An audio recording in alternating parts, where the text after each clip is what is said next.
Shalom. Welcome to Light of the Hill Ministries. And in today's teaching, we will continue on in our study of Genesis. If you want to follow along, I will be posting this in the comment box below. And now, onto the teaching. And the woman said to the Nakash, "We are to eat of the fruit of the tree of the garden, but of the fruit of the tree which is in the midst of the garden, Elohim has said, do not eat of it, nor touch it, lest we die." And the Nakash said to the woman, "You shall surely not die, for Elohim knows that in the day you eat of it, your eyes shall be opened, and you shall be like Elohim, knowing good and evil." And the woman saw that the tree was good for food, that it was pleasant to the eyes, and a tree desirable to make one wise. And she took its fruit and ate. But she also gave to her husband with her, and he ate. Genesis 3, verses 2 through 6. Hawa makes her first mistake, and that is to have a dialogue with the serpent, and in doing so, she added to Yahweh's command, which we are not supposed to do. Do not add to the word which I command you. Do not take away from it, so as to guard the command of Yahweh your Elohim, which I'm commanding you, Deuteronomy 4, verse 2. All the words I'm commanding you, guard to do it. Do not add to it, nor take away from it, Deuteronomy 12, verse 32. What she added was that they were not allowed to touch the fruit of the tree in the midst of the garden. Adding to his word only opens the door for doubt to set in. While it may seem right to do, it only allows Satan to creep in and whisper words of lies so as to draw one away from Yahweh. Many feel the need to build a fence around the word, and thus protect the word and themselves from disobedience. The problem, however, is that in doing so, one actually is breaking the command that was meant to protect them. It creates an illusion of protection when in reality it actually nullifies it, as Yahushua says in Matthew 15, verse 3. But he answering said to them, "Why do you also transgress the command of Elohim because of your tradition?" And later on, in the same chapter, it continues on his point. "So you have nullified the command of Elohim by your tradition." Matthew 15, verse 6. Satan is always trying to get us to question the validity of Yahweh's word. And we see his first try at it with our first parent when he made this statement. Is it true that Elohim has said? Another way of putting it is, are you sure he really said that? As we can see, he has never changed his tactics in thousands of years. He's still using this tactic amongst the children of Adam and Hawa. The very things that Satan tempts us with is the same things that he has always done. The same thing that he tempted Hawa with, and that is the lust of the flesh, the lust of the eyes, and the pride of life. Because all that is in the world, the lust of the flesh, the lust of the eyes, and the pride of life, is not of the Father, but it is of the world. 1 John 2, verse 16. And so we see indeed that it is what happened to Hawa. And the woman saw that the tree was good for food, and that it was pleasant to the eyes, and a tree desirable to make one wise. And she took of its fruit and ate. And she also gave to her husband with her, and he ate. Then the eyes of both of them were opened, and they knew that they were naked. And they sewed fig leaves together, and made loin coverings for themselves. Genesis 3, verses 6 through 7. Temptation begins with our mind and ends with our actions. All the serpent needed to do was to convince Hawa to touch the fruit, and it would give birth to sin. The Hebrew word for touch, or touches, is nagah, Strong's number H5060, and means to touch, strike, reach, cause to touch, join, and is also translated as lay a hand upon, as a euphemism for laying with a woman. One of the dangers we see happening today is the same trickery and the temptation for many to touch or be joined to the dogmas of man, while thinking that we will not eat of the dogma, yet temptation to touch them and see what they say will only leave them being eaten. And Paulus tells us clearly in Colossians 2, verses 21 through 23. If then you died with Messiah from the elementary matters of the world, why, as though living in the world, do you subject yourselves to regulations? Do not touch, do not taste, do not handle, which are all to perish with use, according to the commands and teaching of men. These indeed have an appearance of wisdom in self-imposed worship, humiliation, and harsh treatment of the body, of no value at all, only for satisfaction of the flesh. When the devil tempted Messiah in the wilderness, he tempted him with exactly the same lust of the eyes, lust of the flesh, and the pride of life by asking Messiah to do things. And after having fasted for 40 days and 40 nights, he was hungry. And the trier came and said to him, If you are the Son of Elohim, command that these stones become bread.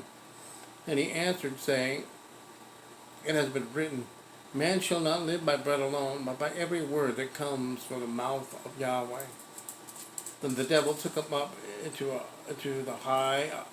the set-apart place, and set him on the edge of the set-apart place, and said to him, If you are the Son of Elohim, throw yourself down, for it has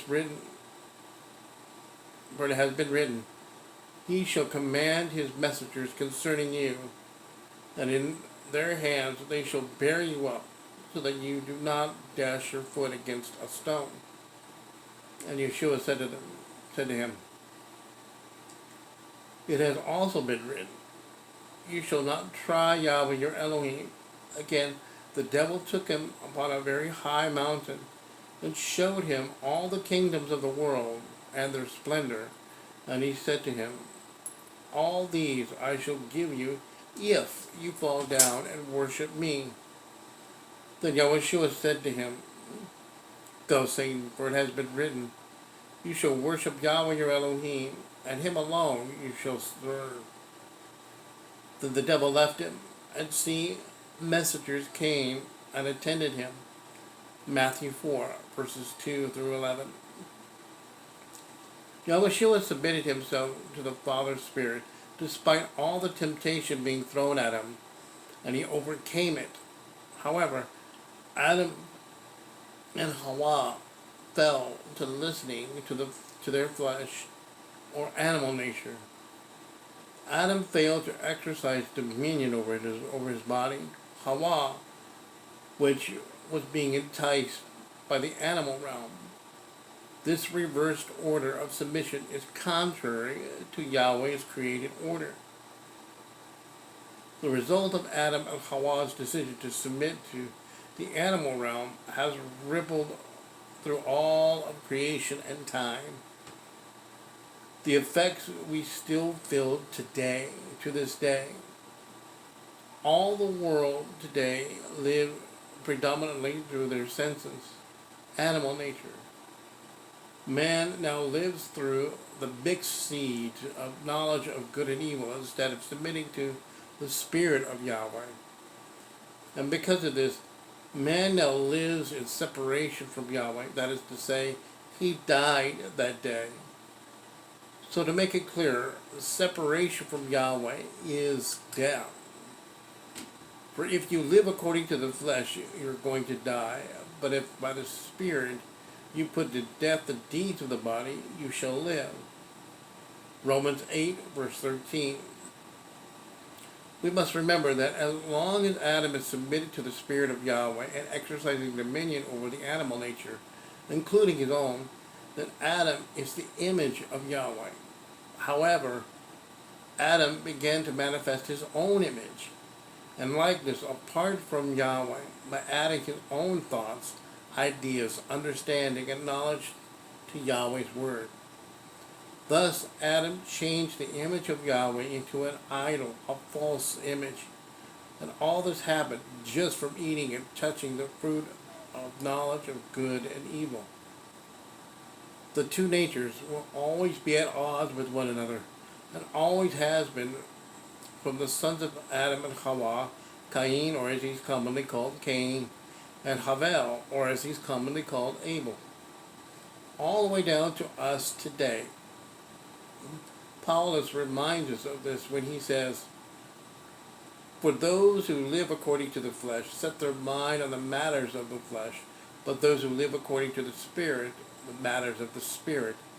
For the mind of the flesh is death, but the mind of the Spirit is life and peace.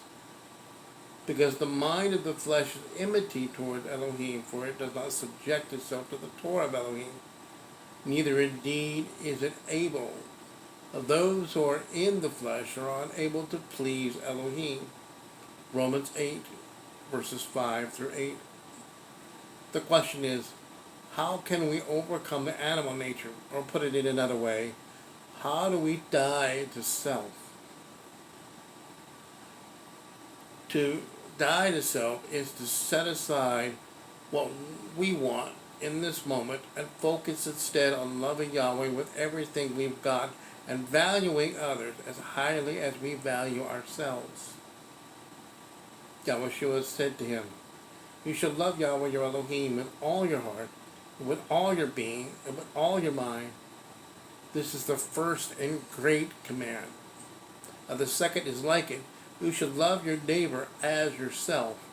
Matthew 22, verses 37 through 39. Hawa didn't set aside what she wanted in the moment, and instead focused on her own selfish needs and wants. She chose not to love her neighbor, who in this case was Adam, who was standing at her side. Instead, what we need to do is opposite of what she did and move away from self-centeredness and care for the ones who are standing at our side. We also need to realize that it is much easier to pay attention to the concern, interests, and needs of others, as Paulus teaches us, doing not at all through selfishness or self-conceit, but in humility consider others better than yourself. Each one should look out not only for his own interests, but also for the interests of others. Philippians 2, verses 3 through 4. Why? Because this was the mind of Messiah, and also should be ours as well. "For let this mind be in you, which was also in Messiah Yeshua." Philippians 2, verse 5. Messiah chose not to let the world consume him, but rather focus on the things Yahweh had him do while walking on earth. Hawa, however, allowed her own interests to consume her and cost her greatly. Yeshua described dying to self process as part of following him. Then Yeshua said to his taught ones, "If anyone wishes to come after me, let him deny himself and take up his stake and follow me." Matthew 16, verse 24. And denying and dying are synonymous terms, and something we should do if we want to find it again. For whoever wishes to save his life shall lose it, and whoever loses his life for my sake shall find it. Matthew 16, verse 25. In dying to self, we find genuine life by depending on Yahweh, who provides much more than we can imagine. Likewise, Yahushua taught in John 12:24, Amen, Amen, I say to you, unless a grain of wheat falls into the ground and dies, it remains alone. But if it dies, it bears much fruit. Once we die to self, we find ourselves, and in doing so, we bear the fruit that Yahweh wants us to bear, loving one another. We must understand that self-denial is not self-rejection. Yahweh treasures the being that He Himself created. He doesn't want to obliterate the part of you that makes you uniquely you. Remember, we're all broken mirrors, and Yahweh works within you and reshapes you into the person you're meant to be, the image of Yahweh. When we die to self, we're no longer obsessed with self. Rather, we are eager to serve others as Messiah did. In doing so, we honor those around us, giving them preference. In brotherly love, tenderly loving toward one another, in appreciation, giving preference to one another. Romans 12, verse 10. The more one dies to self, the more they rely on Yahweh. The more we rely on Him, the more our relationship grows. And in the end, we will then find ourselves. Here's a poem that reminds us of what it means to die to self. The writer is unknown, but my hope is that it encourages you. When you are forgotten or neglected or purposely set at naught, and you do not sting and hurt with the insult, but your heart is happy being counted worthy to suffer for Messiah, that is dying to self. When your good and evil spoken of, and when your wishes are crossed, or your advice disregarded, or your opinion ridiculed, and you refuse to let anger rise in your heart, or even defend yourself, but you take it all in patient, loving silence, that is dying to self. When you lovingly and patiently bear any discord, or disorder, or irregularity, or annoyance, when you stand face to face with waste, folly, extravagance, spiritual insensibility, and you endure it as Yahushua endured, that is dying to self. When you are content with any food, any offering, any climate, any society, any remnant, any interruption by the will of Yahweh, that is dying to self. When you never care to refer to yourself in conversation, or to record your own good works, or to itch after commendations, and when you can truly love to be unknown, that is dying to self. When you can see your brother prosper and have his needs met, and you can honestly rejoice with him in spirit and feel no envy or question Yahweh, while your own needs are far greater and in desperate circumstances, that is dying to self. When you can receive correction and reproof from one of less stature than yourself, and can humbly submit inwardly as well as outwardly, finding no rebellion or resentment rising up within your heart, that is dying to self. In these last days, the Spirit would bring us to the tree that death would bring forth resurrection, that I may know Him and the power of His resurrection and the fellowship of His suffering, being made conformable into His death, if by any means I might attain unto the resurrection of the dead. Philippians 3, verses 10 through 11. Are you dead yet? author unknown. Hallelujah. If you like this teaching, please comment, like, share, subscribe, and click on the notification button to be notified of the next teaching. Yahweh bless. And shalom to your homes.